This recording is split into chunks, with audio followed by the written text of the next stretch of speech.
All right, let's dive into latest from Bongohive. Their newsletter is always a great snapshot of what's happening in Zambia's tech world, wouldn't you say? Oh, absolutely. It's packed with insights, like a little window into all the innovation brewing over there. Exactly. And this month is no exception. I was particularly struck by that collaboration, the one with Bongohive, Smart Innovation Norway, and Solar Village. Yeah, combining forces to tackle AI solutions and sustainable energy. Really interesting stuff. What's so cool is how it bridges, different regions. Mm. Having Zambia and Europe working together like Its that. cross-border partnership is huge. Yeah, it goes way beyond just sharing ideas, though that's important too. But think about the knowledge transfer, the potential for investments to flow both ways. Right. So for a Zambian startup, this could mean access to like cutting edge technology, mentorship from folks who've been in the renewable energy game for a while, maybe even connections to help them scale. Precisely. And for European companies, well, it's a chance to tap into a market that's dynamic, facing unique challenges, and frankly, full of opportunities they might not see elsewhere. It's like a win-win, really. But speaking of exciting news, Bongo Hive also launched their AI lab. That's got to be a big deal. It is. It's a bold move to position Zambia as a leader in AI, especially targeting those key sectors, agriculture, healthcare, even finance and education. Really ambitious. But the newsletter also points out something crucial. There's this gap, right, between what AI could do and how much it's actually being used in Zambia. Yeah, that's a common hurdle. AI is still relatively new on the scene, so for a lot of businesses, especially those just getting started, it can feel complex, maybe even a little intimidating. Like, where do you even begin, right? Exactly. But look, the potential benefits are so big, we can't afford to ignore it. Just imagine AI tools helping farmers get the most out of their crops, boosting food security, or assisting doctors in remote areas to make quicker, more accurate diagnoses. Those are just a couple of examples, but the possibilities feel endless. And it seems like Bungo Hive gets it. Their AI lab is set up to tackle this gap head on. Absolutely, through training, developing applications that fit the local context, and importantly, promoting ethical AI practices. They're building a solid foundation for Zambia to really harness this tech responsibly. So it's not just about like throwing technology at a problem. It's about understanding the problem first, then figuring out how AI can be part of the solution. 100%. That reminds me of the Lusaka Product Leaders Breakfast. Remember that event, the one they highlighted in the newsletter? Oh yeah, wasn't that where Chidi Afulezi, the global expert, said that, quote, fall in love with the problem, not the solution? That's the one. Such a great reminder, right? To really nail down those challenges people are facing before diving into building anything. Because sometimes we get so caught up in the tech itself, we forget that it's all about solving real-world problems for real people. Couldn't have said it better myself. And AI can be a powerful tool for that, but only if we approach it the right way, with that problem-centric lens. Now let's shift gears a bit. The newsletter also touched on data protection, which is so relevant these days. There's a webinar coming up featuring Zambia's data commissioner himself, focusing on that new Data Protection Act. That seems pretty important. It is, it is. Think about it. All those apps we use every day, they're constantly gathering information about us. This act aims to make sure our data is handled responsibly, ethically. So it's about protecting our privacy, giving us more control over our own information. Exactly. And this isn't just for big companies to worry about. It impacts everyone who uses digital platforms. So this webinar, well, I'd say it's pretty much a must attend for any startup, any individual navigating this new legal landscape. And having the data commissioner himself addressing those concerns, well, that really underscores how seriously Zambia is taking this. No doubt about it. It's a clear sign they're committed to building a digital economy that's not just innovative, but responsible too. That balance is key.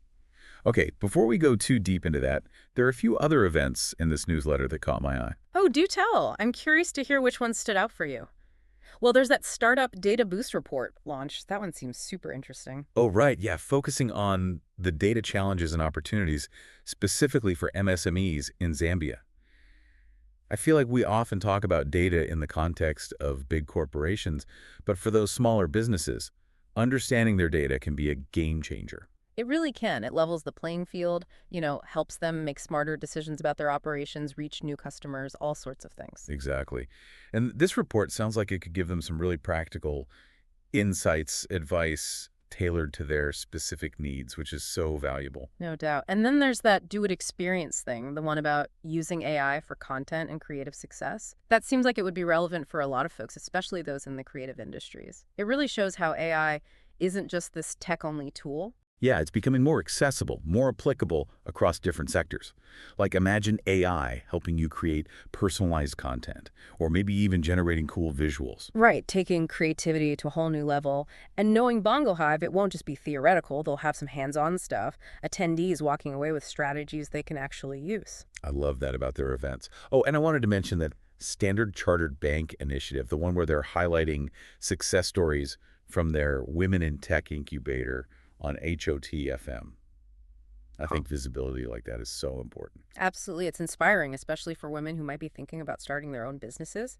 Hearing those stories can make all the difference. Did any particular stories stand out to you from the YD incubator? Well, one that really stuck with me was this entrepreneur. She started a business using AI to connect rural farmers with markets, sort of bridging that gap between producers and consumers. It's really cool. Such a great example of how technology can have that positive social impact, alongside the economic growth. It all comes back to how we use these tools, right? It's up to us to make sure they're used for good. For sure. Hey, remember earlier when we talked about capacity building? That AfroLabs Academy training for hub managers, that seems like a fantastic opportunity. Oh, definitely. And the best part is it's super accessible, free, online, self-paced. Anyone across the continent can take advantage of it. It's not just about the technical skills either. It's also about like training and management, giving those hub managers the tools they need to really support startups and MSMEs effectively. Exactly. It's all about empowering people to drive innovation in their own communities. Which is perfect segue to the Beyond the Pivot podcast episode they mentioned. Yeah. The one with Eli Habimana. Oh, yeah, he's the managing director at Norskin East Africa. They're doing some really cool stuff in the impact investing space. So for anyone who's interested in, aligning their investments with their values, that episode is definitely worth checking out. Totally. It's a chance to learn from someone who's on the front lines of making a difference through investing. And before we completely forget, we got to talk about that buzzing insights section. There was that article about a space-age building material. Wild, right? I know. Who would have thought? Designed for space, but it requires no energy or electricity for cooling. The implications for sustainable construction here on Earth are huge. Imagine buildings that are not just beautiful, but also incredibly energy efficient and environmentally friendly. It's a glimpse into a future where sustainability is seamlessly woven into our designs and our everyday lives. Pretty exciting stuff. And speaking of resources, we can't forget about the Bongohive Entrepreneur Resource Portal. That's such a valuable tool. Seriously, a treasure trove of information, tools, resources, you name it, all there for anyone looking to start or grow a business in Zambia. It's like a one-stop shop for entrepreneurs at any stage of their journey. All in all, this Bongohive newsletter, it's more than just updates. It's like a peek into this thriving ecosystem where innovation and collaboration are at the forefront. It definitely paints a picture of a tech scene that's bursting with energy and potential. It makes me feel super optimistic. Me too. I hope our listeners are feeling inspired as well. But before we wrap things up, I want to leave you with something to think about. As we wrap up this deep dive, I'm curious, when you look back at everything we've discussed, what stands out to you as the most significant thing from this Bongohive newsletter? That's a good question. For me, it's this theme that keeps popping up, this idea of bridging gaps. Interesting. Tell me more. Well, we see it with those cross-border collaborations, right? Mm-hmm. And with the AI lab trying to make AI more accessible and easier to adopt. Even that report focused on helping MSMEs use data effectively. It's all about bridging gaps. You're right. It's like Bongohive is creating all these connections between people, between resources, between ideas. And that's what fuels progress, isn't it? It is. And it's not just coming from the top down either. They're empowering individuals through training, providing those resources, making sure there are spaces for people to come together and collaborate. It's like they're building this ecosystem where innovation can thrive at every level. That's a great way to put it. And it makes me wonder, for our listeners out there, what lessons can they take away from all this? What can they apply to their own communities, their own work, to foster that same kind of innovation, that same spirit of bridging gaps? That's a powerful question to consider. And it doesn't matter if you're an entrepreneur, a tech enthusiast, or just someone who cares about progress. There's something here for everyone. And the cool thing is, Bongohive makes it easy to get involved. Totally. Check out their website, their social media, or that entrepreneur resource portal. It's a goldmine of information. Plus, it's a great way to tap into that vibrant community they've built. It's been an inspiring deep dive, to say the least. Hopefully our listeners walked away with some new insights, maybe even a spark of motivation to make a difference. Thanks for joining us.